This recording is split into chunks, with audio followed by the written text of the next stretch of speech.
Hello guys, this is your friend Naruto and we are back with a new fanfics. Hope you like it. What if Naruto found himself in the past with young Tsunade, part 1.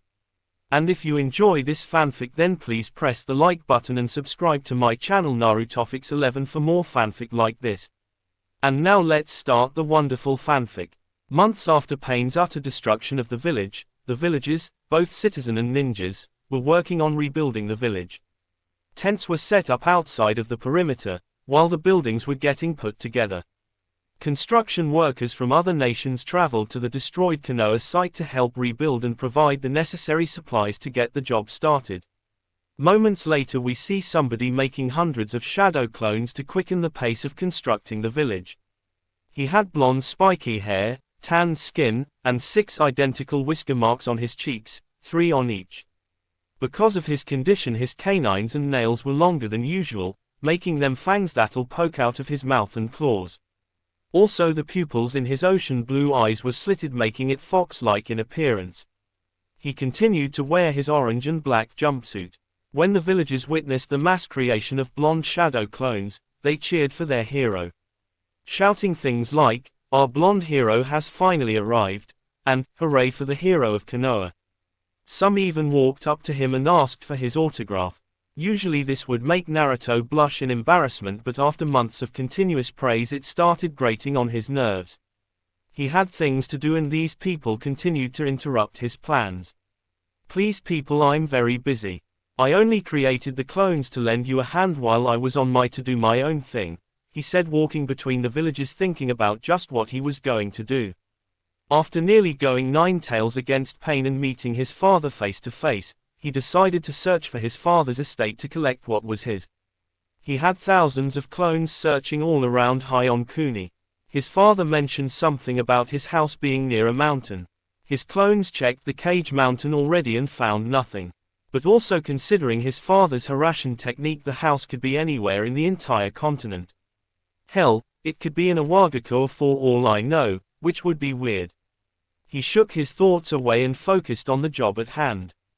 3 weeks later. It was now 3 weeks later and the nations were at war.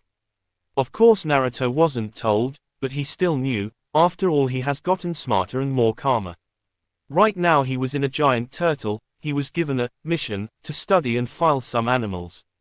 So you could already tell he's pissed about that. Well, at least something good happened before he got the mission.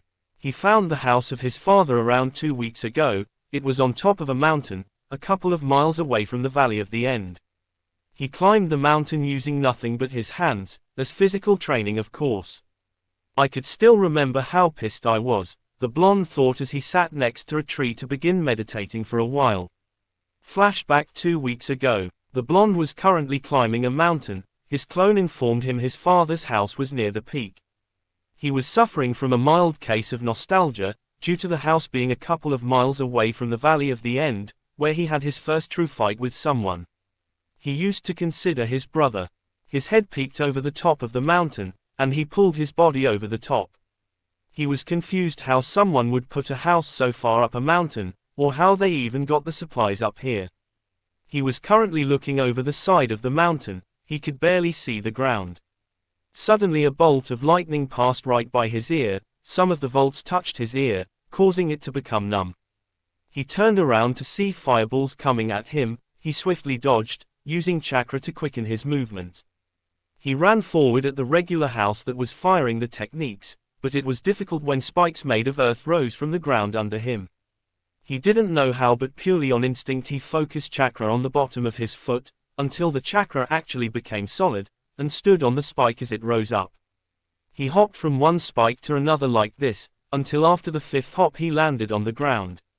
"How'd I do that?" he asked himself, before a whirlwind surrounded him. Yet again on instinct he jumped straight in the air, over the top of the small whirlwind and landed outside the whirling. He sprinted to the house after landing, and just as he got within 10 yards of force pushed down on him. The gravity was intense. It was at least 10 times as much as it was a couple of feet behind him. "Holy Kami, I'm so heavy. What the hell is wrong with this place?" He looked up to see a structure of rock rising from the ground. "You've got to be kidding me," he muttered, using all of his strength to rise to his feet. Only one of the whirling blood could command this creature. A strange voice spoke from every direction.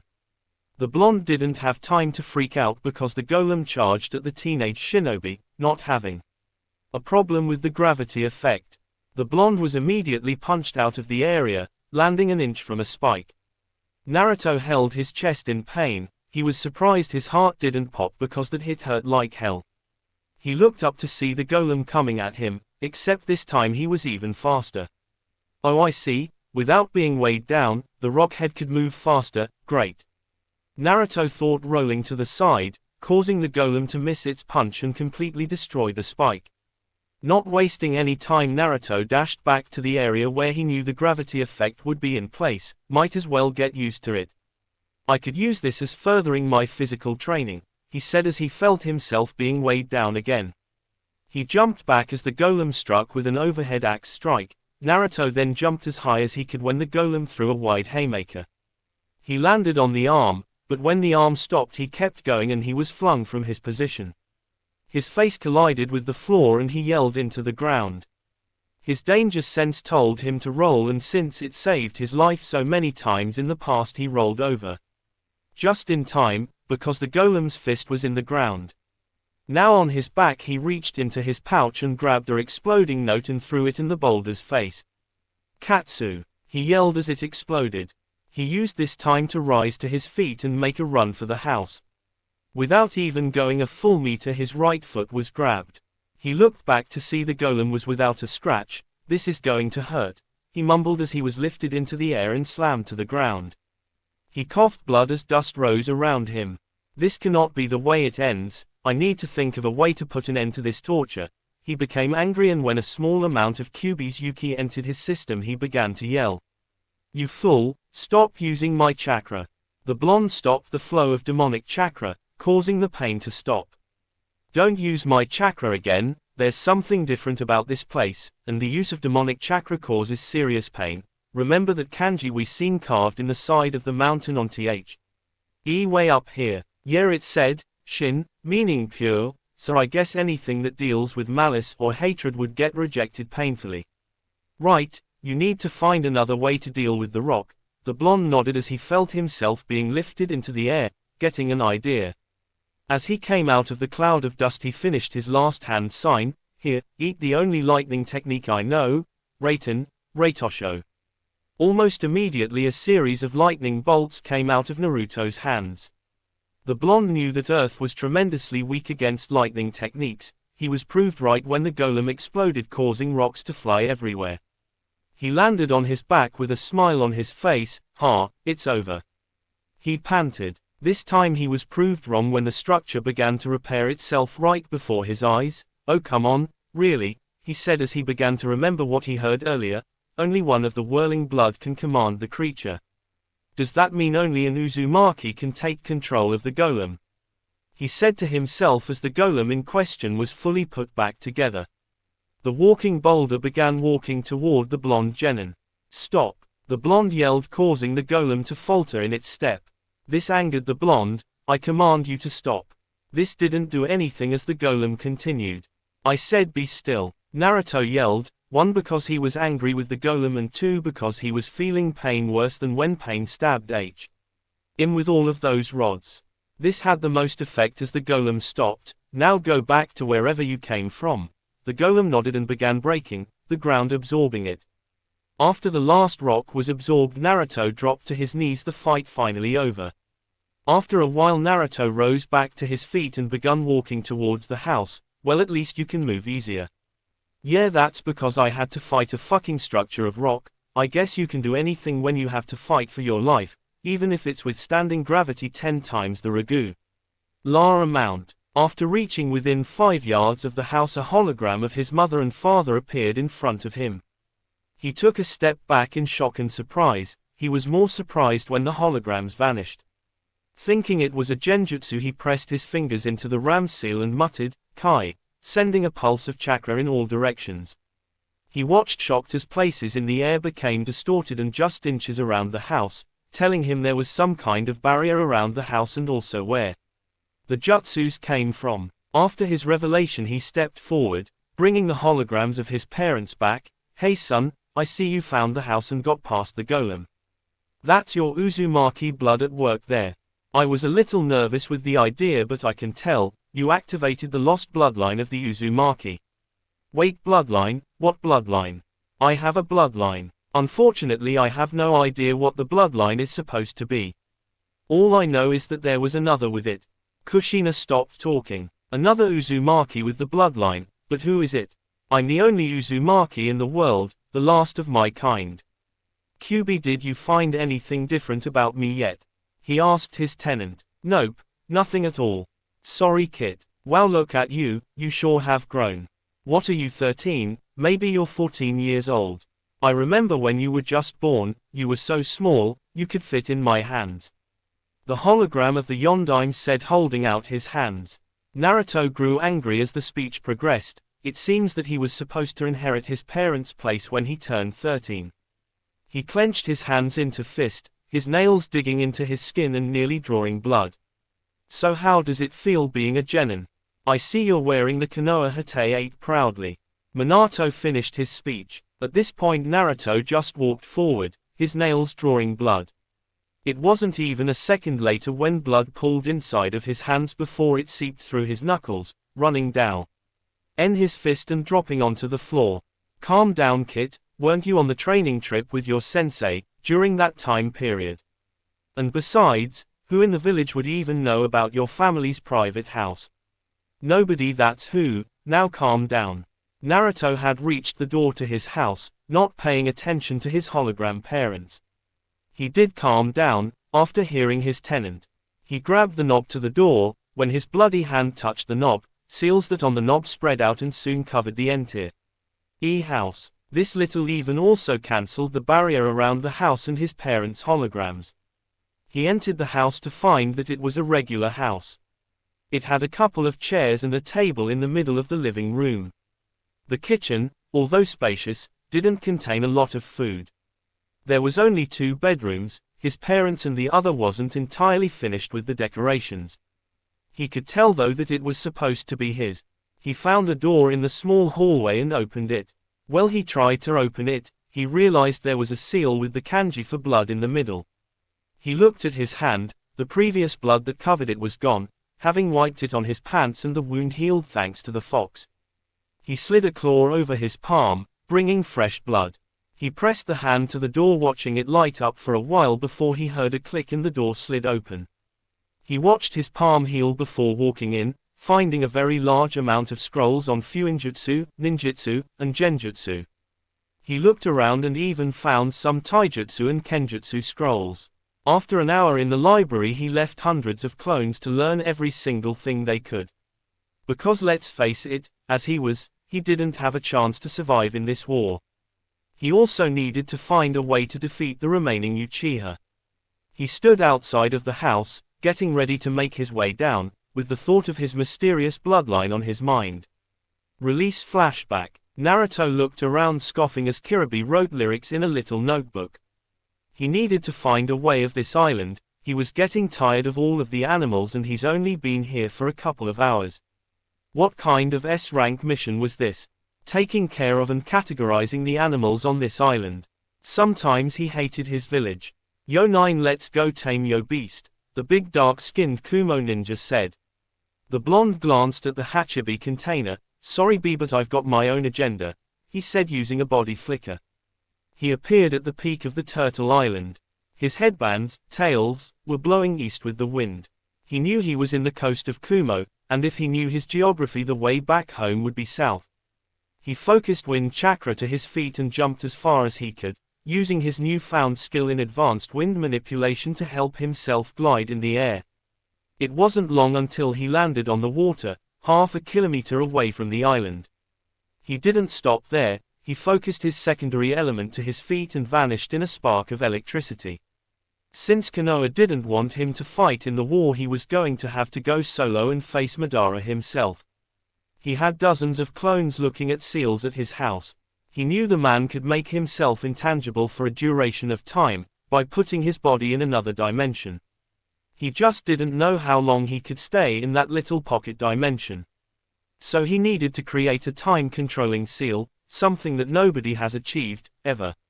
Well, I'm going to be the first, he thought as he continued running on the water, thankful for his large reserves of chakra, because this was going to be a long run.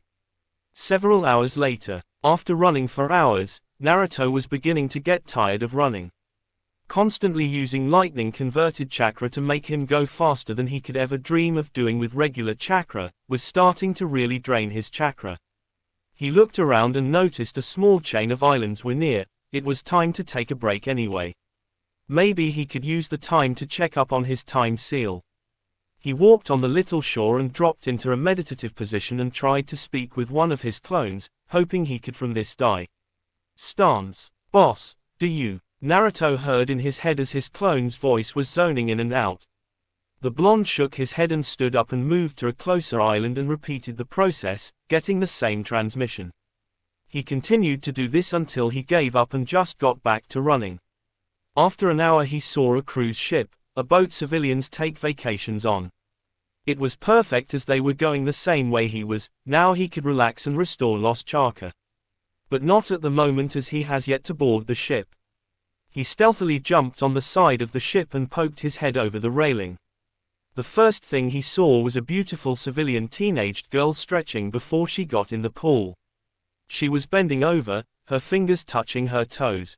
She was dressed in a pink, two-piece bikini and had long luscious legs, and a firm behind. She had really long pink hair that went down to her firm, and that's all he could see of her. He quickly dropped his head back and fell back to the water. He was blushing and a small trail of blood went down his nose at the thought that popped into his mind, at what he could do to that girl. I knew it deep down that perverted sensei of yours has tainted you, now you're one of us. Ha ha ha ha ha, the blonde heard a deep voice in his head. Naruto shook his head denying the accusation and formed the ram seal. He transformed into a bird and flew on the deck. He craned his neck watching the civilians, keeping up the act of a bird to some of the people that were watching him. He flapped his wings and flew high into the sky passing the clouds, where he dispelled the technique and quickly made shadow clones and they all transformed into birds. The flock of cloned birds then dove towards the ship and landed in various places, with the real Naruto landing somewhere else and dispelled his disguise. He removed his Hokage 8, and proceeded to take his jacket and shirt off. After he finished he commanded his clones, via Mind Link, to fly to the private house, where they'll dispel the disguise and replace his other clones. All needed to complete the look of a vacationing citizen was swimming trunks. He glanced around and headed towards the lodging of the boat and looked around for some trunks. He started checking the vacant rooms, but some rooms were vacant, which made him wipe his nose. He found some trunks in a vacant room and quickly put them on after taking his pants and sandals off, sealing everything in a timed seal on his arm. He only had about 2 days before the ink was used up and his stuff appeared. The trunks looked great in his opinion. They were black with an orange fiery dragon on his left leg. He looked himself in the mirror and gave a smile as he then stepped outside and began to relax. He sat at a table and a waitress walked up to him. "Hey sir, would you like a drink to help relax?" she asked him. Her dark red hair flowing with the breeze and her large C cup was straining against her white and black shirt. Naruto nodded and she brought him a drink minutes later. He took a sip and relaxed, looking at all the lovely ladies around him. I needed this little break. I wonder if B told them I was gone yet. He thought to himself. 2 days later with the allied cages. He did what? Tsunade of the Sannin roared in anger at Naruto's stupidity, as Kirby calmly stood there in all seriousness. He was carrying Tsunade, with the previous owner, Kisame, being dead and all. That's right, Hokage Dono, 9 just up and left. He doesn't even have his beast fully tamed yet. Without proper control he's going to be captured by Madara, the Ox Jinchuriki said. I don't doubt your accusation, Kirby-san. We must find him before it's too late. Anbu, she yelled, and a 4-man squad of Anbu appeared in black cloaks. I want you to find and bring Uzumaki Naruto back here, where he will be given his punishment. She ordered and Anbu nodded and vanished. The big Hokage turned back to her fellow cages but was stopped from speaking when Mato-gai entered the room with some news. Hokage-sama, that enemies are mobilizing. Quote, All 5 Kages steeled their emotions at the news and started to mobilize their own troops, thus fully uniting the 5 nations. 3 days later, Naruto had been working on the seal that would help him end Madara's life, the entire time he was on the cruise. In private, of course, which was hard with all the ladies wearing skimpy bikinis, and having water cling to their bodies, making him and others enjoy their assets even more. He even had fun the last day of the cruise, with the same chick whose ass was in his face when he first tried to sneak on tea. He ship. Man, was she kinky. Hey Kit, how many times do you think she bit into your neck? The fox said, causing Naruto to shiver in delight after being reminded about how kinky she was. A couple times. Fur ball. What was her name again? Naruto asked, wearing a pair of black cargo shorts and a skin-tight rust-orange shirt. The seal on his arm expired and he retrieved his scrolls and ninja equipment. This new attire was better than the last one and he wouldn't be recognized as easily. Well, he would still be recognized because of his whisker marks, but there was no way to hide them without wearing something on his face. Her name, let's see, I think it was Mocha. Man, did that babe have some fangs? I can't believe you forgot her name. Kyuubi roared in his head in disappointment. I don't own Rosario plus Vampire, no matter how much I want to. Naruto put his weapons pouch back on his hip and sat in the grass. He created a shadow clone that drew seals on his wrist for his shurikens. Hey, in my defense, it's not my fault. With all the blood-sucking she did, I'm surprised I didn't pass out. No, I'm glad I didn't pass out, he said, getting up after the clone finished and sealed his shurikens. Why are you glad you didn't pass out? A voice said behind the blonde. Oh, this one, Chi. The blonde slowly turned around to see Madara and Sasuke standing meters away from him. What the fuck are you doing here, and how long have you been standing there? Naruto said, getting ready to put his new skills to the test, dispelling the clones at his house to gain more knowledge. Madara smirked behind his mask as he glanced at Sasuke. Sasuke here couldn't wait to fight you on the battlefield. So after hunting for a couple days, well, here we are. We just caught a fox. Madara said, chuckling at his joke. Really? The 2 teens thought, glancing at the older Uchiha. Listen, old man, just let me handle this. You just stay back and don't get in my way, or I'll kill you next. Sasuke said, hopping off the tree and landed on his feet meters away from Naruto. Finally we meet again, Dobe. I hope you're at full power right now, because I sure am. The demented teen said, putting a hand on his sword. Naruto stared at his former teammate and noticed something different about him. His eyes contained more focus than rage, and his stance showed his confidence in his apparent victory. Oh, I was afraid of this, the blonde's inner Kitsune said. Afraid of what? Naruto asked, unsealing a pair of elongated blades. They were black and only one side was sharpened while the other was jagged or serrated. He didn't know how to explain it. He held them in a reverse grip and got into a relaxed, but ready stance. Do you remember Uchiha Itachi? Kyuubi asked as memories of Itachi flashed through Naruto's mind. Flashback. Naruto opened the door to the hotel, only to come face to face with a pair of fully matured Sharingan eyes. It flashed again to show Itachi's body turning into a flock of crows and flying away. Once again it flashed to show one those same crows flying right into his mouth and him swallowing it. I've given you a large amount of my power, use it wisely. The blonde was left speechless, unable to give a reply to the retreating Uchiha. The image faded to show rain falling from the sky and Naruto's soaking body standing over Itachi's eyeless corpse. Nothing was said between Naruto and the rest of the group as Naruto took a knee, his hand brushing a loose strand of hair away from the Uchiha's eyeless sockets. I will, Itachi-san, the knowledge and power you have given me will help me right your wrongs, the blonde whispered as he stood to his feet. Release flashback. Naruto was returned to the area, when his memories shattered around him. He was returned to see Sasuke raising an eyebrow at his blades. Before the Uchiha could question the blonde about his blades, Naruto spoke. So you took your brother's eyes? The blonde didn't really ask, but stated it like a statement. You reached an all-time low, Sasuke team. The blonde seethed as his pupils stretched horizontally and he entered sage mode. He was glad he knew how to remain completely still. in any position, thanks to his training. The younger Uchiha ignored the taunt and changed his regular Sharingan to his eternal Mangekyo Sharingan, which was a weird mix of both, his and his brother's Mangekyo Sharingans. Meanwhile, the elder Uchiha was watching from his perch on a nearby tree branch. Finally, the time has come for these two to fight. After all, it's fate that brought them together. During the pause, Naruto had continued to gather nature chakra, making the bright orange of his iris become dark orange. Then he vanished, surprising both the Uchihas at his speed. But their eternal Sharingans faintly recognized the path the sage took. Sasuke held up his Kusanagi to the left to block one of Naruto's blades. His knees buckled a little due to the power behind the strike. He was barely able to push the blonde off of him. Said blonde did a backflip and landed 3 meters away from the douchebag.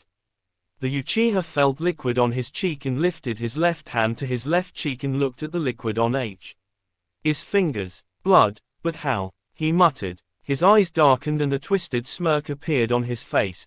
This just became a lot more exciting, he said. The blonde smirked at his former comrade, hearing what he said. He took a couple of hops back and furthered the length of the sharp wind on his blade. He flexed his fist as he did so, to further ready himself. Madara watched from his spot and smirked at the two. It's a shame for someone so skilled to fall, the way he will. Soon I will have my pet back, only to trade it in for a better pet. He stopped thinking to return his focus to the fight. 2 hours later, the clearing had been completely destroyed. Black flames were everywhere. There were craters inside of craters. In the biggest was Naruto, and he was crouching in the middle, with 8 tails swaying behind him. His body composition was that of a miniature Kyuubi, minus fur and a tail.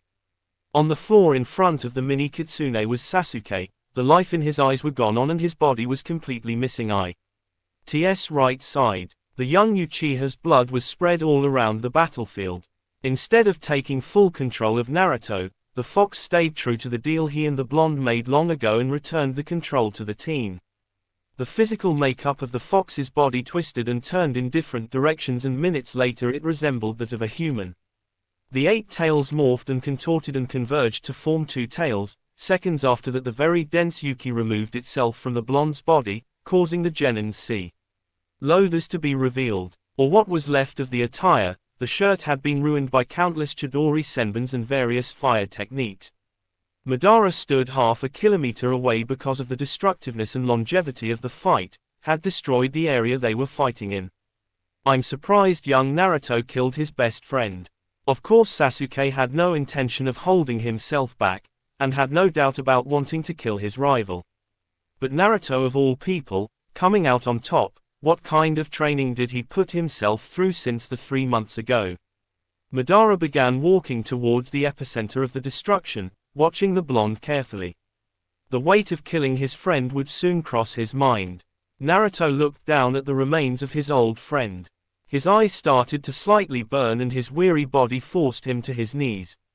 He rubbed his eyes for a while and opened them, only to come face to face with Sasuke's own face. He had a small flashback to the time he and Sasuke had an intense fight at the Valley of the End. It's ironic, isn't it, Sasuke? This time it's me over you. I wish you wouldn't have forced my hand at this. He lifted his hand to Sasuke's eyes and closed his eyelids. Jobutsu Suru, Watashi no Yujin. Rest in peace, my friend. He said softly, as the pain in his eyes subsided before disappearing altogether. Naruto paid no attention to the chakra leaving his eyes. He turned to the last and true Uchiha on the face of the earth. Kyuubi also didn't pay any attention to his container's eyes.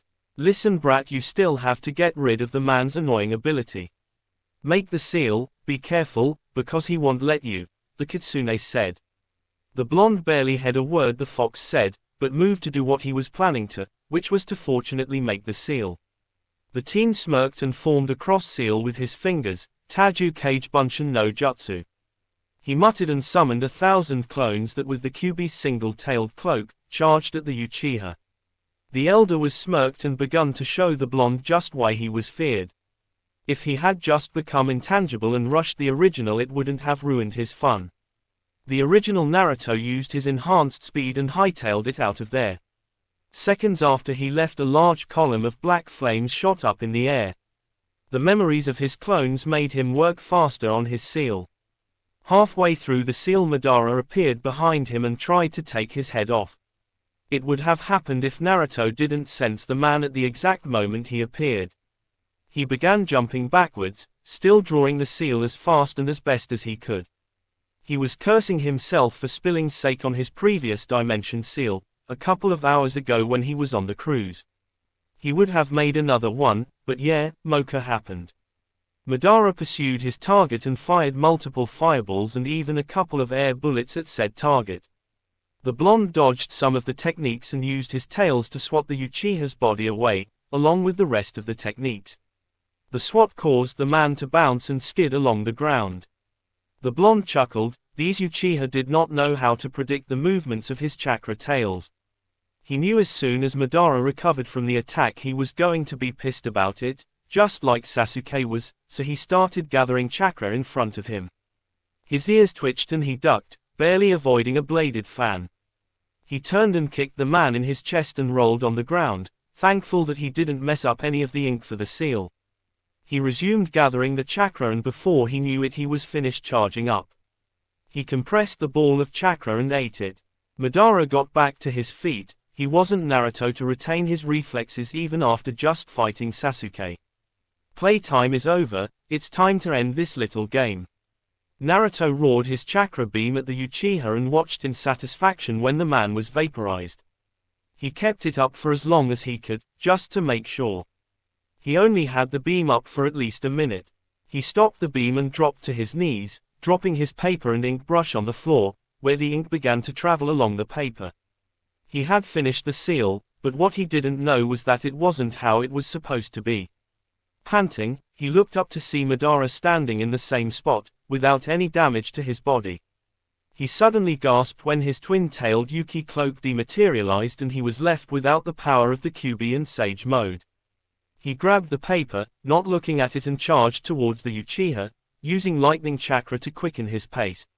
Within a meter of the man, he heard two words he didn't think he would hear again, Shinra Tensei. Quote, he was immediately pushed back by an invisible force. Now it was his turn to skid along the dirt. Naruto crouched to his knees and grunted in pain. A broken left arm, a twisted right ankle, 4 cracked ribs on his right side and 3 broken ones on his left would do that to you. Not to mention the blood seeping into his right eye, from a jagged cut above his brow by a couple of rocks from when he was sliding on his face a moment ago. With his right eye shut he glared at the Uchiha, angry that he had such a technique when he thought only Nagato could do that because of his Rinnegan. He rose to his feet, using his left foot to support his weight. It was useless for the Kyuubi to heal his wounds, due to the amount he already used and his body couldn't take any more of it. He let a minimal amount of lightning chakra surge through his body, focusing on the injured spots. Oh, numb the pain just a bit, it still hurt like a bitch though. He slowly bent down to pick the paper back up, not caring that it was dirty because it was still going to help finish off this menace once and for all. Madara had been watching his target for the past minute, studying him. He knew that he was exhausted from Sasuke and still had the stamina to fight. After seeing the blonde get up he had to give him some respect, and the only one he has given respect on this level was Hashirama Senju, the Shodai Hokage. Panting at the exertion his body was going through, Naruto slowly started to limp over to Madara. He had a plan. It was going to cause much pain to his body and he hoped it worked. The Uchiha watched the blonde start limping towards him. This kid's tolerance for pain is incredible. He thought, and his eyes widened when the brat disappeared. Naruto, using the power of lightning, rushed through the battlefield. He ran and thrust his arm towards the man and went right through him. Since he knew that was going to happen he continued for a little over 5 minutes. He was extremely tired now, and knew that if he stopped he was going to drop, so he kept going with this thought in mind. He was surprised that the next time he tried to slap the seal on Madara, said man moved out the way instead of allowing the blonde to go through him. That's it, he could only keep up his intangible ability for 5 minutes before he has to recharge. Kyuubi, give me a little dose of chakra to surprise him and I could finally end this. Naruto said, running towards the Uchiha, for what he wanted to be the last time.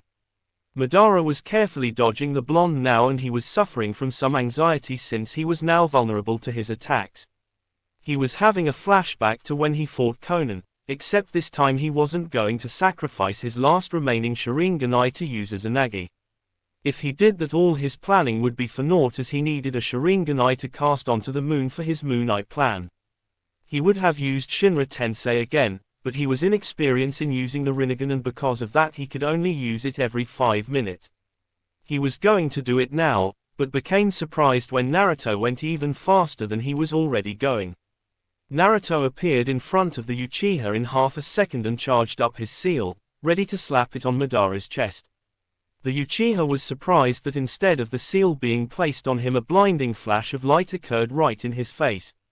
He covered his eyes in pain since both his dojutsus were activated, while his Rinnegan couldn't be deactivated.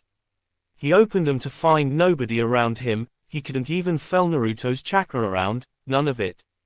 He looked around, not finding the blonde. After a while he became angered. Son of a bitch, I just lost the fucking KYUUBI. Fucking SASUKE, fucking Naruto, fuck. Madara yelled. He looked at the sky. Zetsu, find him, search everywhere, he commanded. Black Zetsu rose from the ground a meter away from him. Yes, Madara-sama. The black thing said before sinking back into the ground. The Uchiha stood around for a while longer, just seething in rage. AAAHHHHHHHHHH. He roared in anger, using Shinra Tensei and warping out of the area. Now the only thing in the air was a crater inside another crater. Shinobi's Central Command. The 4 Kages were having a war council. The Kazekage was absent due to being the commander of the army, and fighting with his own squad of shinobi. And speaking of the Kazekage, why the hell are we just sitting here? The Kazekage gets to fight with his people, why can't we fight with ours? The Raikage yelled, slamming his fist on the seal-reinforced table. For once I agree with the Raikage. We are wasting time, which is something we cannot afford, with Madara out there hunting for the lost Kyuubi. I say capitalize on the Uchiha's absence and destroy this army of white, blob things. The Tsuchikage. The Raikage and the Tsuchikage exchanged looks and nodded to each other. The Mizukage rolled her eyes. You both need to calm down. We have business to discuss and we can't do it with you two complaining every few minutes. I know you want to get out there and fight with the others, I do too, but the lil cutie is gaining more experience the longer he's out there by himself, with everyone depending on his orders, the auburn-haired female said, leaning her hand on her right palm. And what would you know about leading armies into foreign territory? If I'm correct, you gained your experience during a civil war, not to mention you've only been a Kage for how long? The old man asked her. Listen, 3 of us Kages have only been in the position for maybe 3 years tops due to certain circumstances. We all know you and Raikage Dono have been in this position and it far exceeds our own time in office. But that subject doesn't matter, what matters is what each of us can do to help our troops in defeating the enemy. Tsunade said, entering the argument. You know what, Hokage Dono, you're right. What we have to do as war-experienced Kages, is know what our enemy is going to do next. And this is why this war council has been called. The Mizukage said, supporting her fellow female Kage. The other Kages grudgingly agreed and calmed down. Good, now we can begin this meeting, Tsunade said, making a few hand seals and a hologram image of the elemental nations appeared. Okay, according to our scouts, the Akatsuki base is here, she said, pointing at a country in the middle of Taki no Kuni and Ta no Kuni. We are going to mobilize our troops through his own and gather around the base. We all know these white blobs are just the infantry in the army, basically cannon fodder awaiting the slaughter. But word from our ambush squad says that the enemy has reawakened the use of Edo Tensei and has made these dead puppets even more dangerous than the ones my old teammate Orochimaru used. The specifics of just who was resurrected is a mystery, but I expect our troops to expect anybody and everybody, she said as a large cracking noise interrupted the meeting. Everyone looked at their teacups to see if it cracked. All of their eyes widened when all of them had a huge crack from top to bottom.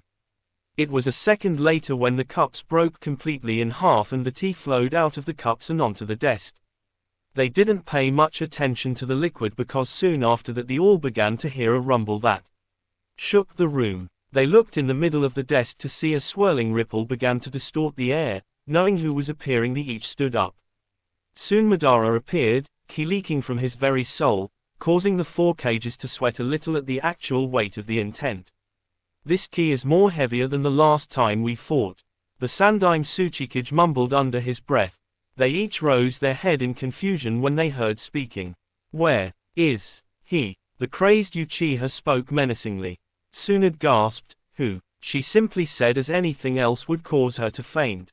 We don't know who you're talking about, the muscled Raikage said, trying to keep his composure.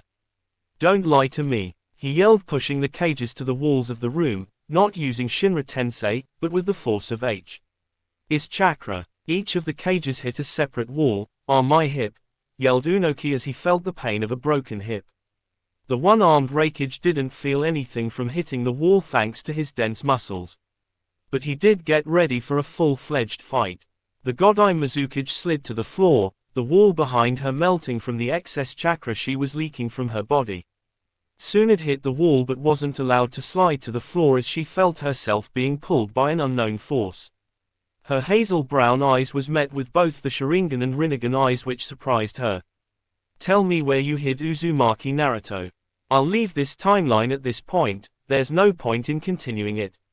Everything is now irrelevant in what I'm trying to say. With Naruto, a battlefield during the Second Ninja World War. The first battle to be exact, as war just begun. This battlefield was where Naruto was found by a group of Junin. So we found this boy unconscious a couple of miles away from our border on Kumo's side, the leader Junin said, laying the boy on the couch. The leader of Konoha was the Nadaime Hokage, Senju Tobarama. A young man who wore armor as white as his hair. He had red markings along his cheek line and light blue eyes. He folded his hands in front of him and glanced at the boy on his couch. He looks around the age of 5, sending him to the orphanage would be useless at this time. Now is the time of war, I must see if he has what it takes to be a ninja. We'll wait until he regains consciousness to find out what he knows. In the meantime, send him to the hospital for a checkup. Hi, they said as one picked the kid up and held him bridal style, before he jumped out the window, headed towards the hospital. The Nadaime stood, watching as his ninja escorted the young child. That kid has power deep within him. When he receives the right training, Konoha would be unstoppable. He thought as a ninja entered his office. Mission accomplished, Tobarama-sensei. Once Sarutobi Hiruzen said, walking into the room. The man nodded. Ah yes, how difficult was it for you to destroy one of Iwa's stronghold? Quote, Hiruzen took a seat and leaned back a little. Well, one would think doing something like that would be difficult when one is alone. But it was much easier. Of course I was without the use of chakra for the duration of the mission. The mission was almost compromised when I witnessed a group of shinobi locate one of my traps. What happened after? They must have been retarded because they shrugged and continued patrolling, thinking the trap was one of theirs. Quote, they shared a short laugh and stood up. Great job, my student. So do I understand you're finally going to take up one of your own genin team soon? Sarutobi nodded. That's correct, I feel it's finally time to pass down my knowledge. Who knows, they might become stronger than me one day. Konoha Hospital 3 days later. Beep beep, where am I? A young voice thought. Beep beep, what's that noise? It's annoying as hell. Single quote. Beep beep, wait, what happened to Madara? The machine started beeping faster. Beep beep beep, what's wrong with him? A voice was heard. I don't know, his heartbeat just went faster. A second voice said, whose voices are these? Are they experimenting on me? Or are they finally taking the Kyuubi from me? Naruto thought, well, don't just stand there, help me. Naruto's eyes snapped open, the bright light blinding him. Don't touch me. His voice was young, but he didn't notice because it was a little hoarse. He's awake, a female nurse stammered. She has short light blue hair and light purple eyes. She wore the standard nursing outfit. She was in her late 20s, her face was cute and her lips were tinged with blue. Her bust was a large D cup and her hips were fairly large, leading to a large rump. Her figure was that of her average kunoichi, and he could tell that nursing was just a part-time job, by the way she carried herself. But how? It was estimated that he was supposed to be out for at least another week. The second female nurse said. She was in her early 20s. She had brown hair with dark green eyes. She too wore the standard nursing outfit. This nurse was different, she wore no lipstick and her brown hair was rather long. Her bust was a small B cup, and her hips were small, however she still had a nice butt. She spent her life being a nurse, with no amount of ninja training. Naruto was confused. What do you mean, where am I? He asked. In the village hidden in the leaves, the Nadaime said, walking in the room. Naruto looked at the door to see the Nadaime Hokage. His eyes widened, his face pale, and he didn't pay attention to what the man said. Am I dead? He asked, gulping loudly. Confusion showed on the faces of Tobirama and the nurses. Wait, the fur ball. He closed his eyes. Fur ball, where are you? He yelled in his mind. With no response, his eyes snapped open. What's wrong, child? The blonde leveled a glare at the man. I am not a child. The brown-haired nurse grabbed a nearby hand mirror and showed Naruto his reflection. Holy fuck, I'm a child. He yelled, just now noticing how small his entire body was. What the fuck happened to me? He whispered under his breath. He began to have a flashback to the last thing that happened. I remember now, I killed Sasuke. Was I unable to kill Madara with him?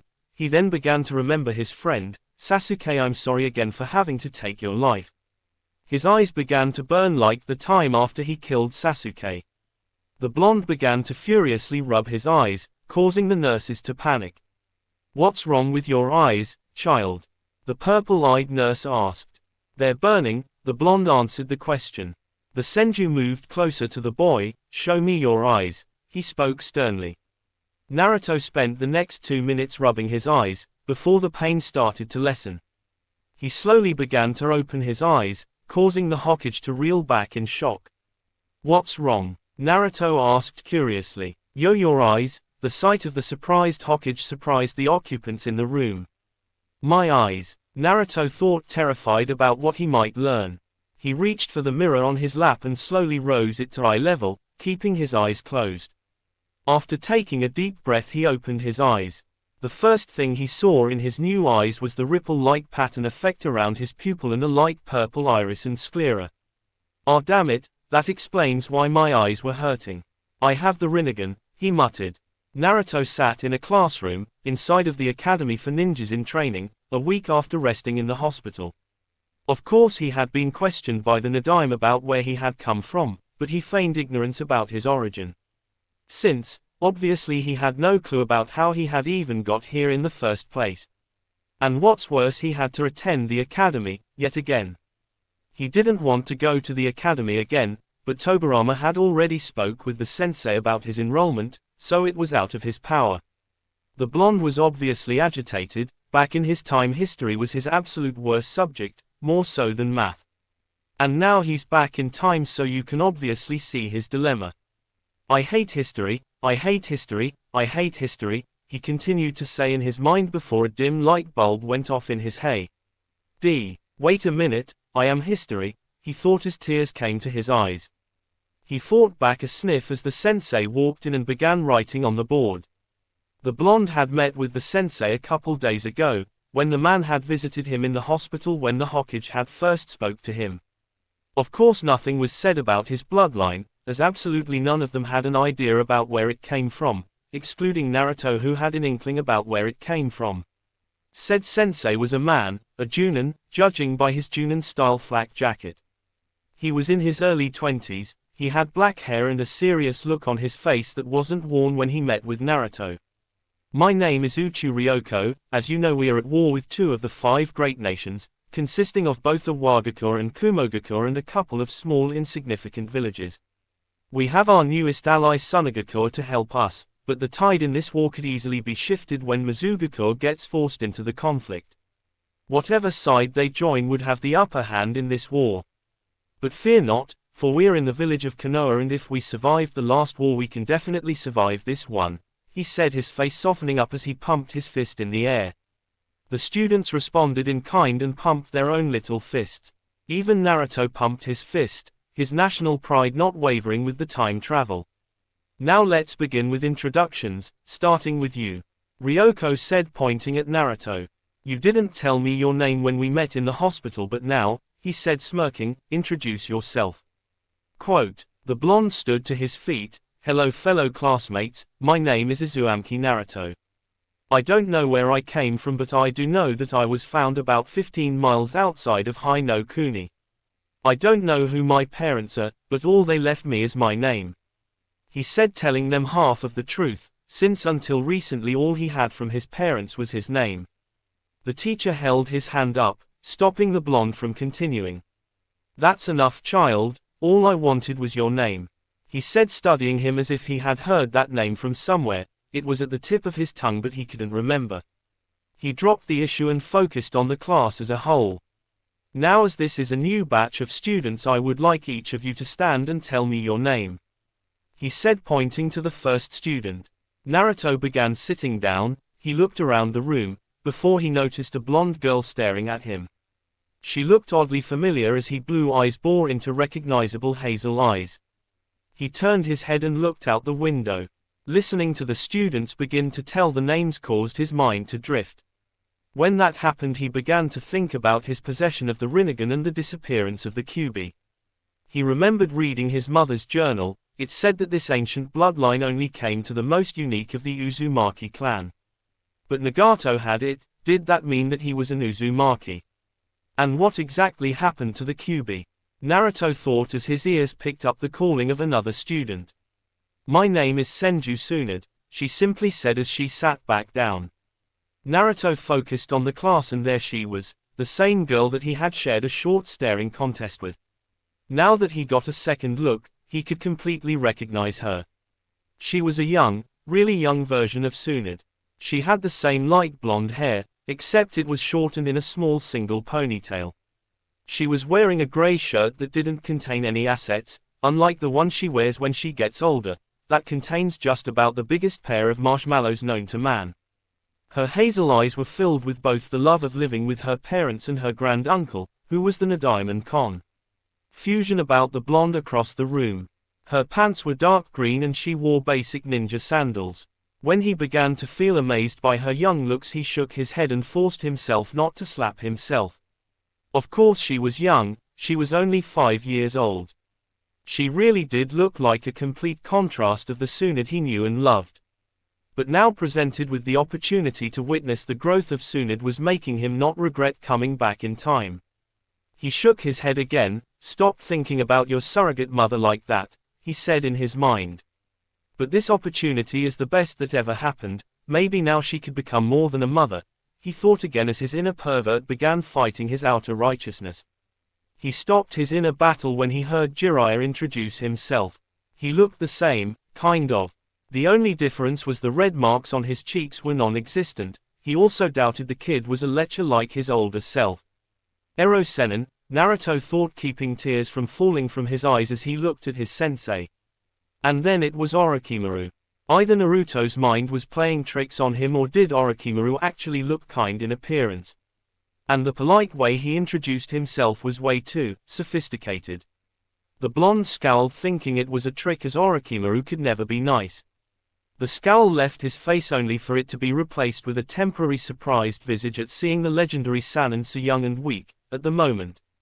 This just added to the proof that he somehow traveled back in time. It wasn't Madara's doing, as he didn't specialize in time but dimensions.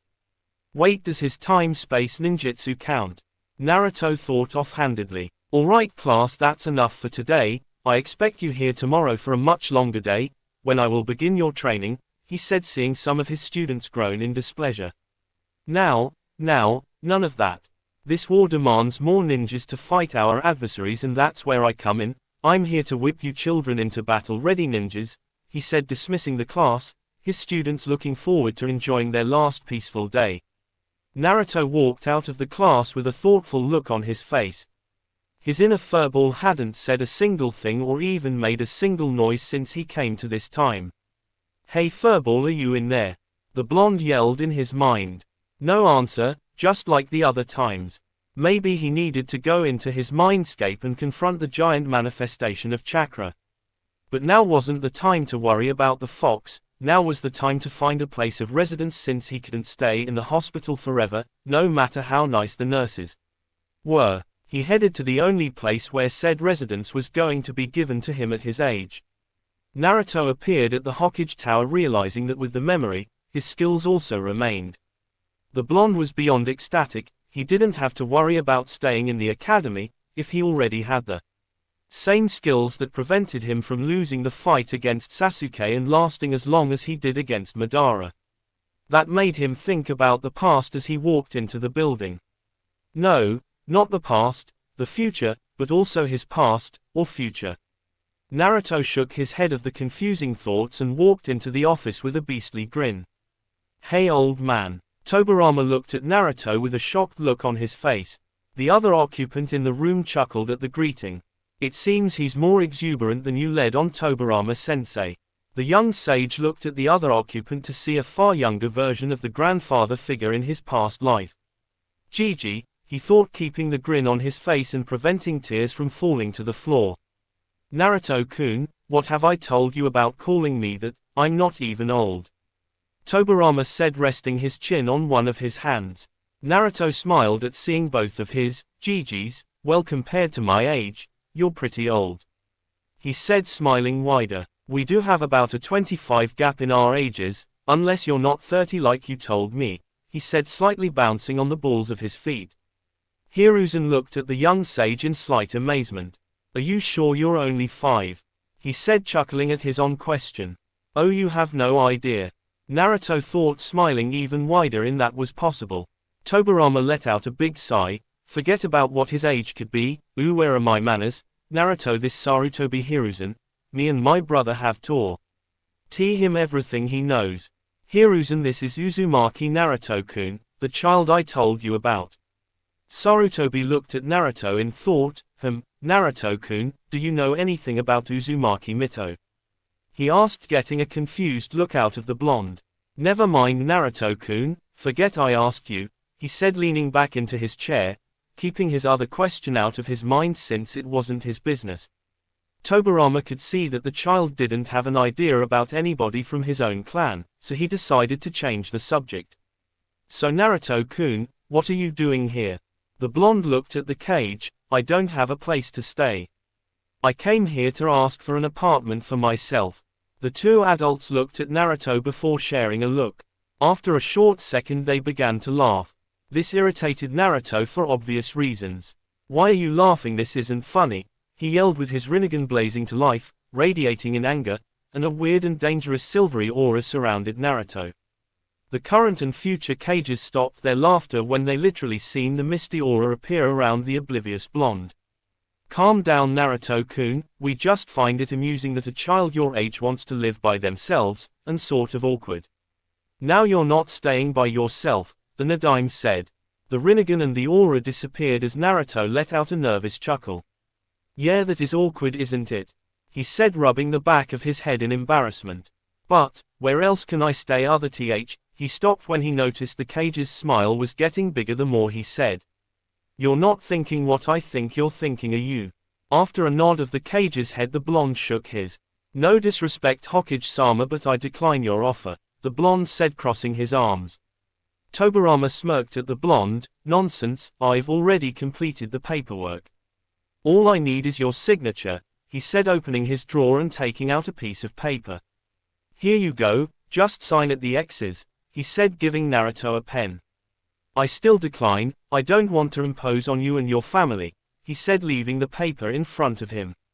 "You're not, it's only me, my nephew and his wife and my grandniece," he said, smiling softly. "You mean," he said before the door behind him opened and a young Tsunade ran to her uncle. "Oji-san," she said, running straight to her granduncle, hopping over Naruto and the desk and landed right on his chest, and proceeded to hug the life out of him.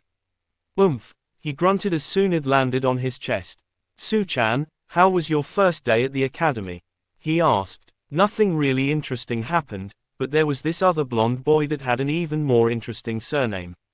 "What was it again?" she murmured, putting a finger to her chin in thought. "Uzumaki," Naruto said, knowing he was the one she was talking about. She turned her hazel eyes towards him and gasped in surprise at seeing him again so soon. "What are you doing here?" she asked, turning her body to sit on her granduncle's lap.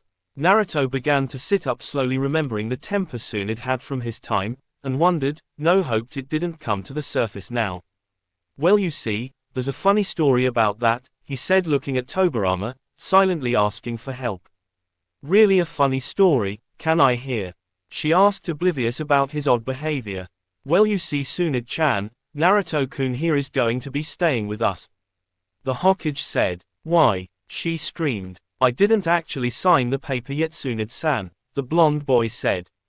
"Well, good, don't. It's not that easy, Tsu-chan. I want Naruto-kun to live with a family and I don't like you being too lonely in the house," Tobirama said. "I'm not alone, I have Tsusan and Ka-chan," she whined. "And plus he could live with Mito-san, she's an Uzumaki," she said, looking at her granduncle. "That's a negative, Tsu-chan. Naruto here doesn't know about Mito-san or his clan," he explained. Hiruzen had been watching the scene and knew he had to think of something before things got out of hand, and soon he got an idea. "How about I take Naruto-kun into my house?" interrupting the small argument between granduncle and grandniece. All eyes turned to Sarutobi. "Really, Sarutobi-san?" Naruto said, hoping his old grandfather figure was serious about his offer. He nodded. "Sure, just because I'm 20 doesn't mean I don't know how to take care of a kid. Plus, after the death of mother and father in the last war, I can sympathize with the little blonde," he said, leaning over to rub Naruto's head. Said blonde squirmed out from under the man's hand and smiled at Tobirama. "I agree with that idea, can I please?" he pleaded at the Nadaime, with Tsunade joining in. The Nadaime closed his eyes and shook his head. This caused the blondes to look at each other and nod. When the Nadaime opened his eyes, two puppy dog-eyed jutsus were upon him. One pair of teary hazel eyes and one pair of ocean blue eyes. "Oh no, my only weakness," he thought before he dropped his head and sighed in defeat. The two blondes cheered and would have high-fived, but they were too far apart from each other. Sarutobi chuckled, thinking back to how this playful blonde was not even 10 minutes ago. Such a strong aura, and that odd dojutsu of his. "I must find out more about it," he thought, watching as Tobirama made a new document and they all signed it. XXX The streets of Konoha XXX. The happy young sage was walking through the village with Sarutobi at his side. He was even more amazed at all the people walking in the village, since this was obviously before the Second and Third Wars and the Kyuubi reduced the population. This brought his attention back to the subject of the fox. Since he was back in time, did its chakra or mind or something go back to the body in this time, or what? "When are we going to get to your house?" he asked, looking at Sarutobi. Hiruzen smiled. "What do you mean, we're there?" he said, walking towards a two-story house. "I recently moved out of the small compound, because even with its size, it was too big for one person," he explained, opening his door. The house was simple: medium-sized living room, large kitchen with an island dining table, 2 bathrooms, 3 bedrooms and a study, library. "Don't you think it's like the same thing?" Naruto asked. What do you mean?" "Well, you moved out of a compound, only to move into a large house. Don't you think it's the same thing?" Naruto asked, yawning a little. Sarutobi walked into the kitchen to get some water. "I guess you're right. Yet again you surprise me," he said, walking into the living room to find Naruto asleep on the couch. Hiruzen smiled and brought a spare blanket from his closet and draped it over the child's body. He rubbed his head and walked up the stairs to fix up the guest room for his new Ototo. XXX Naruto's Mindscape XXX. Naruto walked through his mindscape after falling asleep on the couch. It was the only opportunity he had to literally jump into his mind. He walked around in the murky water. He looked down into his reflection to see his 17-year-old self. This was further proved when he noticed he was taller and his hands were bigger. He focused on his eyes to see the Rinnegan. Seeing it in this form was weirder than seeing it in his younger self. He looked around and noticed the pipes that signified his chakra pathways were much larger and glowed silver with tinges of blue. "I don't remember my chakra being that color, but then again, it seems right for some reason," he thought as he continued walking in his mindscape. The more he walked, the more perplexed he became. By this time he could hear the fox either calling him toward the caged room, or its snoring. But now it was silent, and that put him on edge. He walked into the room to see the cage, but there was nothing behind it. He squinted his eyes at the cage and he could barely make out the outline of the fox's body. After having it in his sights, it became fully visible. It looked asleep, but he could tell something else was wrong with it. He took a step and was shocked to feel a small earthquake. He was even more shocked to see the figure of the fox breaking down, collapsing onto the floor.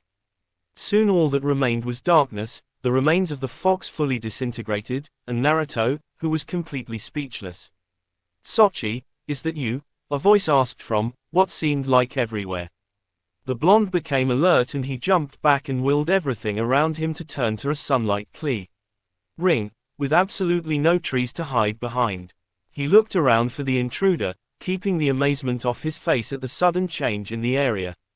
He turned completely around to see a woman behind him, and that's when he remembered what the oddly familiar woman said to him. "Son," he thought, taking a closer look at the woman to fully realize that she was indeed his mother. How did you get in my mind? What happened to the QB just now? How did the area turn like this? Why do I have the Rinnegan?" He nearly screamed the last question at her. Kushina walked to her son, her flaming red hair blowing in a non-existent wind. She wore a plain red kimono that hid a full pair of C-cup and a black obi tied around her waist. The blonde noticed that said waist was slimmer than the hologram he witnessed at his father's house, back in the original time. She was barefoot, allowing the grass to tickle her feet.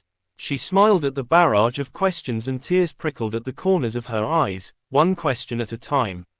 She said before engulfing her son in a hug. At first the blonde relaxed into his mother's embrace, but anger bubbled to the surface. He grabbed her shoulders and pushed her back a little, keeping a hold of her. "Do you have any idea about what kind of life I've lived? How dare you act like you haven't deserted me?" he said, letting go of her and taking a step backward. "I've had about the worst childhood in the history of Konoha, and it's all your fault." He spoke to her between clenched teeth, it being the only thing keeping him from lashing out. The tears fell from the mother's eye before she sniffled, her own anger rising to the surface. "You really think it's my fault for dying? How selfish of you to think something like that. You have no idea what I went through to get into the position I'm in at the moment," she told her son, her tone being borderline murderous. She was that mad at her son. "You really think I wanted to leave a baby, my infant son, alone in a village, that I knew was going to hate you? With you being the host of the demon that just killed most of their loved ones, it's guaranteed that they'll resent you." She scowled at him. This angered Naruto more than it should have, and he activated his Rinnegan in anger. Kushina smirked at seeing the Uzumaki bloodline in her son, the smirk being more prideful. "It seems I touched a nerve somehow. Well, let's see if you know how to use those legendary eyes," she said, getting into a stance. "My thoughts exactly," Naruto said, running straight at his mother. XXX 1 mind hour later XXX. The crimson-haired mother stood over her child, softly shaking her head. "You did pretty good. Your only strength was your regular skills. Your skills with your eyes was absolutely horrendous. By the time I was your age, I had already mastered the different techniques these eyes have to offer," she said. After the short fight with his mother, Naruto, whose body was covered in cuts and bruises, couldn't find the energy to move his limbs. He stayed laying on the floor looking at the cloudless sky. The apparent anger he held for his mother had ended along with the fight. He turned his head to look his mother, whose body was without a single scoff. "Of course, I just received these new eyes of mine." "Wait, what do you mean you mastered these eyes?"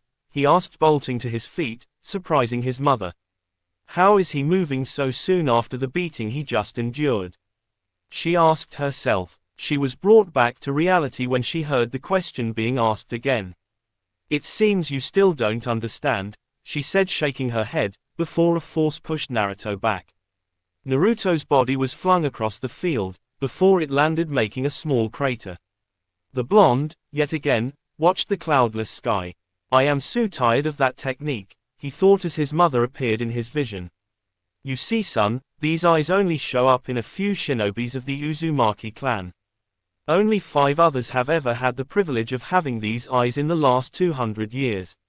She spoke, extending a hand to help her son up. Naruto reached for said hand. That still doesn't explain what happened to the Kyuubi, or why I have these eyes, he said, standing to his feet.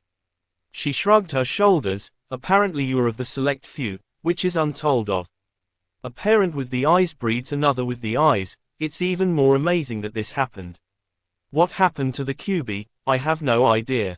If I was to take an educated guess, I would have to say with the activation of your eyes you've unlocked the seal and fully absorbed the beast, she said as trees were added to the clearing. Naruto pondered on what his mother told him before he got another question. But if I absorbed the Kyuubi, shouldn't my chakra be crimson or blue? Why is it silver? He asked, leaning against a tree. Does it look like I have all the answers? She snapped, scaring her son. She covered her mouth and blushed in embarrassment. Sorry, short fuse. The blonde sighed as he shook his head. That's my mother, all right. He thought, remembering his own short fuse, until he thought of something. Wait, since I'm back in time, am I still your son or what? He asked, getting a confused look out of her. I never wondered about. Technically you'll be older than me by the time I have you, that is if you don't change history or anything, she said, mumbling the last part. Well, still does it look like? Yeah, he said, interrupting her with a wave of his hand. Okay, I have a question you can answer, too actually. What are you doing in my mind, and just what did you do to get here? He asked, crossing his arms. Kushina crossed her own arms under her. The reason I'm in your mind is to teach you how to use your Rinnegan. Exactly how I got here is a story for another day, she said, chuckling at the look Naruto gave her. Now is the time for your mind to rest along with your body. I'll see you again, my son, she said as Naruto faded from view. XXX real world the next day. XXX. Naruto woke up with a yawn, forgetting about the trip to his mind, as the scent of bacon and eggs invaded his nostrils.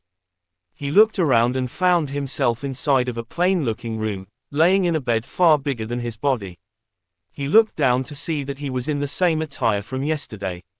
He got out of the bed to notice a pair of dark gray training sweats and a tight and sleeveless light gray shirt.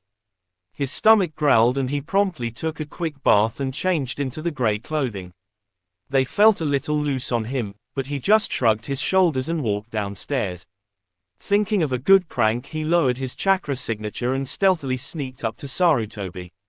Good morning, Naruto-kun, I see your energy has returned with the nap you took, said brown-haired man, said, turning around and popping the young blonde on the head with a spatula. A tie? Naruto said, rubbing his head. That hurt. Why'd you do that? He said, with tears approaching the edges of his eyes. Hiruzen smiled at the young child in front of him. Nice try, Naruto-kun, I'm not going to fall for that. Unlike sensei, I'm immune to that, he said, turning back to the cooking food. That was close. Any longer and I would have apologized, he thought as Naruto grumpily walked to the dining table. So what's the plan for today? Naruto asked as Hiruzen set a plate of bacon and eggs in front of him. Well, you're going to go to the academy, and I'm going to get ready for a mission, Sarutobi said as a messenger hawk began to peck on the kitchen window. The blonde groaned, remembering about having to go to school. He quickly ate his breakfast and exited the house. He found himself in the section of the village where the clans of said village resided. Of course, the Sarutobi clan. Even though Hiruzen is the last one, it was still considered a clan in the eyes of the village. Only because of the strength wielded by Hiruzen. The point being, he was on the other side of the village, far away from the academy. Luckily he had an hour before 8. The blonde gave a small smirk as he used a shunshin to vanish from his spot. Unknowingly someone had watched the blonde's little exit. One Hiruzen had been watching his surrogate little brother through the window and was a little surprised to see said blonde VA niche with a C-rank supplementary technique. A child shouldn't be able to do that technique, let alone even mold chakra. Who exactly are you, Uzumaki Naruto? He thought. XXX Training Ground 7XXX. Naruto walked into the training ground, finding it empty. Well, not entirely. One young Orochimaru was seen punching one of the newly placed logs. Naruto tried not to sneer, but said sneer just happened to creep onto his face. The blonde wanted nothing but to just kill the future S-rank criminal. He was preventing from doing so, when Orochimaru turned around. "Oh, I didn't realize I had an audience. Hey, you're the Uzumaki kid, it's a pleasure to meet you personally," he said, walking up to Naruto and extending a hand. The blonde wanted so much to be rude and leave him hanging, but he had sort of an epiphany. Maybe he could prevent Orochimaru from ever becoming evil, and he'll become an ally in the future. He smiled and extended his own hand, shaking the hand of what he wanted to be a sure comrade. "And you, Orochimaru, it too is a pleasure to meet one such as yourself," the blonde spoke to the pale child. Though Orochimaru was dressed in a noble-looking kimono, he was outside in the dirt, training to get stronger. At the moment Orochimaru didn't resemble anything dealing with nobility. "So are you here to watch me train, or are you up for a little sparring match, to test skills?" "Of course," he spoke, taking a few steps back. "That is if you have the skills," he added, bouncing on the balls of his feet and relaxed into a ready stance. The blonde smirked. "Cocky little brat," he thought as he began studying the young fighter in front of him. Based from what he knew about the adult version, Orochimaru was very slippery like any other snake would be. But this Orochimaru was different. The adult was always anticipating the moves of his opponent and was a master strategist, on the level of any Nara. This version wasn't any different, was he? After a minute the blonde finally slid into a stiff stance, not ready to reveal any of his skills at the moment. Come hither," motion later, and Orochimaru charged at the blonde. Naruto waited until the last moment to relax his stance and shuffle to the right, narrowly dodging a punch. Apparently he didn't move far enough as Orochimaru dropped and swept him under his feet. Naruto acted fast and shot a hand to the ground and reinforced it with chakra before using it to push off the ground. He vaulted himself a few feet back and landed on his feet. As he landed, Orochimaru was already on him, sending punches and kicks that were all blocked or dodged. "I think I spoke too soon. My taijutsu isn't as good as I thought it would be, must be because of the small body," he thought, catching a kick and picking Orochimaru up and throwing him across the field.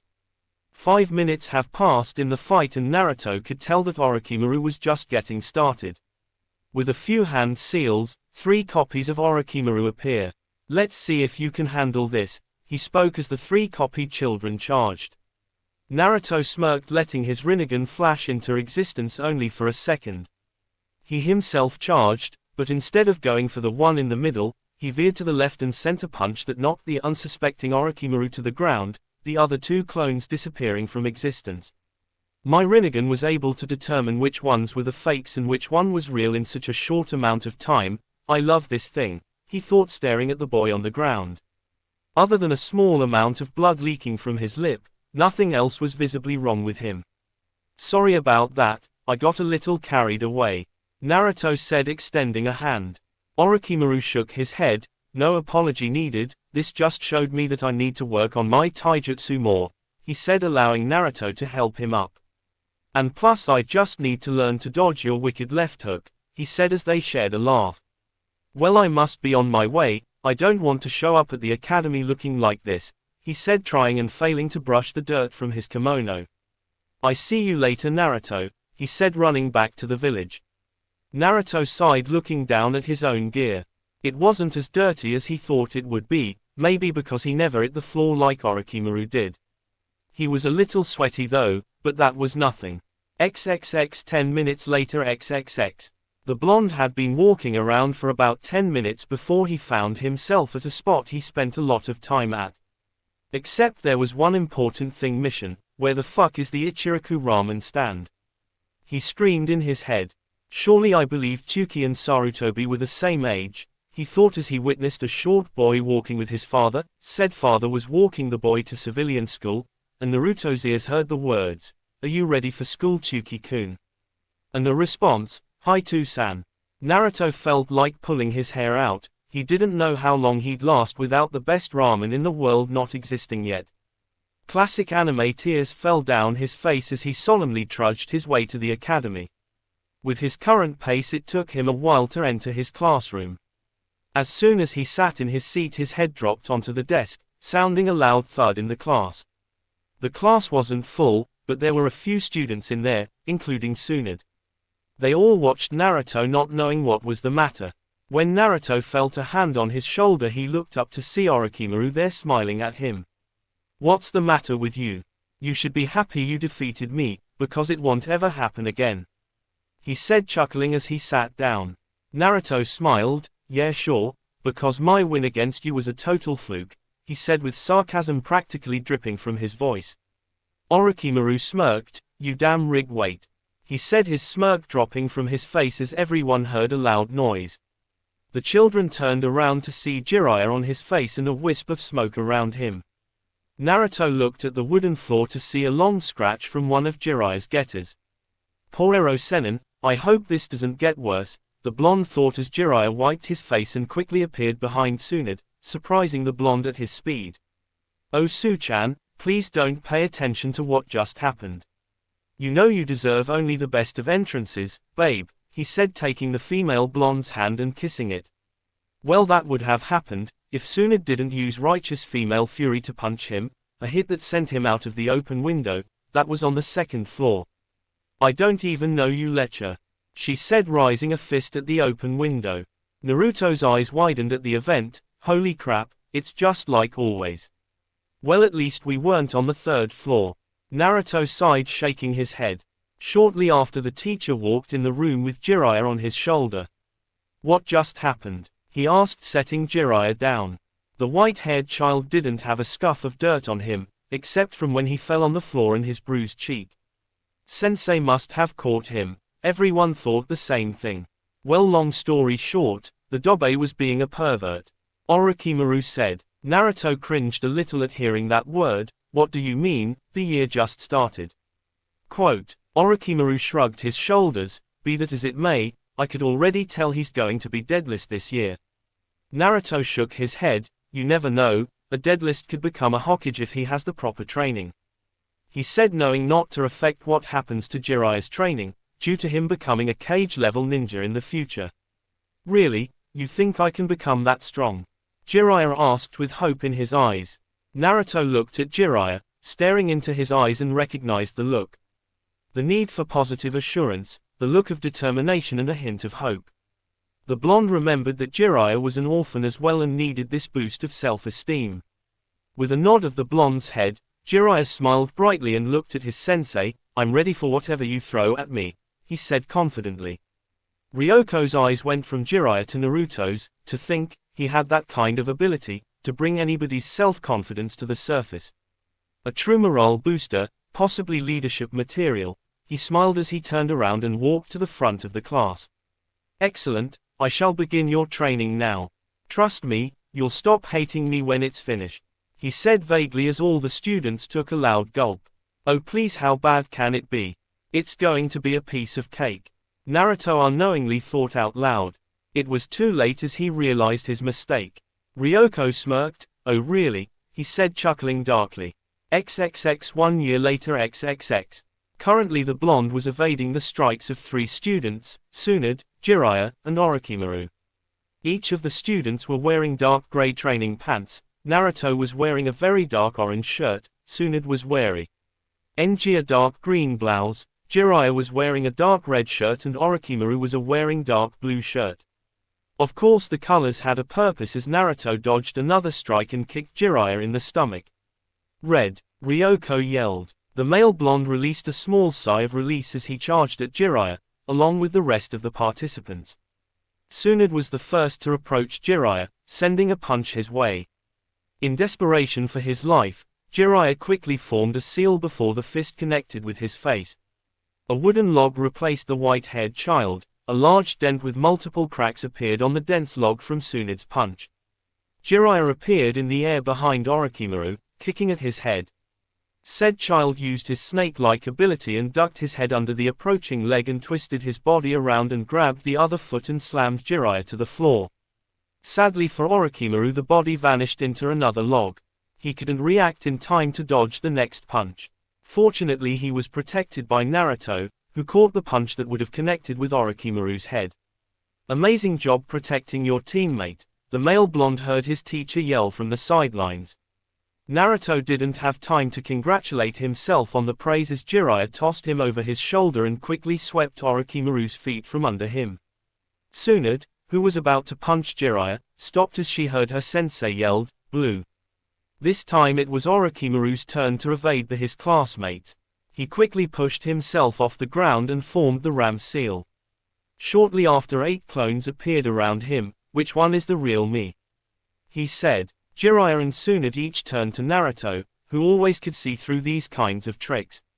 They were surprised to not see him in their sights. Currently Naruto was in the air, having used chakra to rocket himself into the air to prevent any of them from seeing his eyes. He smirked, "Just because they're not regular clones doesn't mean you could evade my eyes," he said, softly deactivating his Rinnegan, which he had extreme training for. "Attack the one on the far right," he yelled to his teammates as he dropped on the far left and began destroying the Earth clones, with his hands encased in electricity. The sensei Ryoko stood from the sidelines with a proud smile on his face as he watched his absolute best students training in this team exercise. "I don't need to explain the exercise, do I?" It was obvious that these students mostly benefited from his intense training, the others didn't stay that low. After the amount of injuries they sustained. It truly is a shame, he thought, looking at his other students. None of them was special like the 4 on the training field. They didn't have the mindset to go into the battlefield, and truly, they're not entirely battle ready at the moment. They're only children after all, but these 4 are something else entirely, he thought, returning his gaze to the training field. "Green," he yelled, seeing Tsunade not become on the defensive. After 5 more minutes of Tsunade defending herself and evading every possible hit, Ryoko ended the inning. "Excellent, truly amazing, you 4 are truly my greatest pupils," he said, chuckling. "Now for evaluations, Tsunade. Being a girl, I wanted to lighten your training a bit, but I'm glad you forced me not to. You truly are reaping the benefits of my training. Jiraiya, that booster in the beginning of the year was just what you needed to rise up from being a loser in the eyes of your classmates. Orochimaru, a genius in the eyes of many, a prodigy in the eyes of the rest, a true ninja of the era. Lastly Naruto, I believed you were all talk, but you have proven me wrong with your strategies for battle, and whenever things would go wrong, you were always able to think on your feet, and that is exactly what is needed on the battlefield. I would pass each of you, if I could," he spoke, confusing his students. "What do you mean, sensei?" Tsunade asked. "Of course you could pass us, we're too good to sit in a classroom," Jiraiya said, puffing out his chest. "Believe it or not, I agree with the pervert on this one," Orochimaru said. "Hey, I'm not just a pervert," Jiraiya said. "Jiraiya-don," Naruto tried to say, but it was too late as he, Tsunade, and Orochimaru covered their ears and closed their eyes.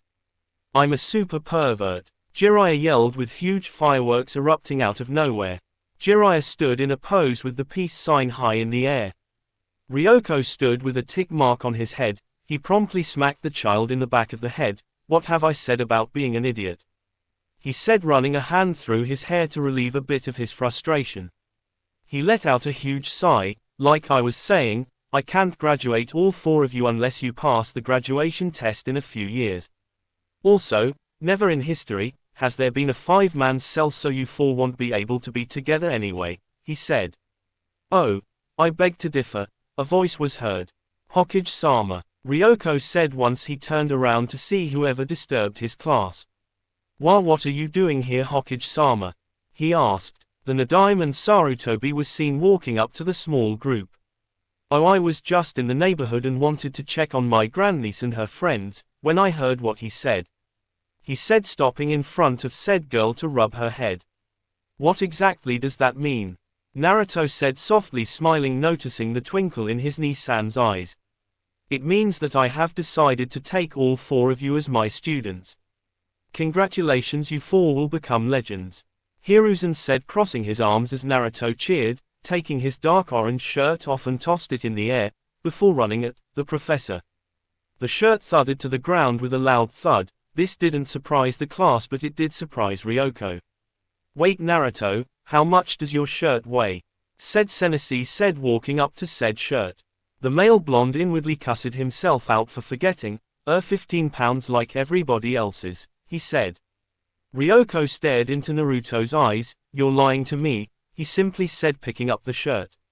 Now tell me. Naruto mumbled the answer. Excuse me?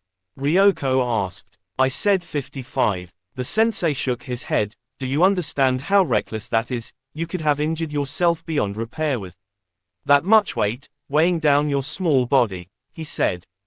At the age of 6, Naruto was very much in shape.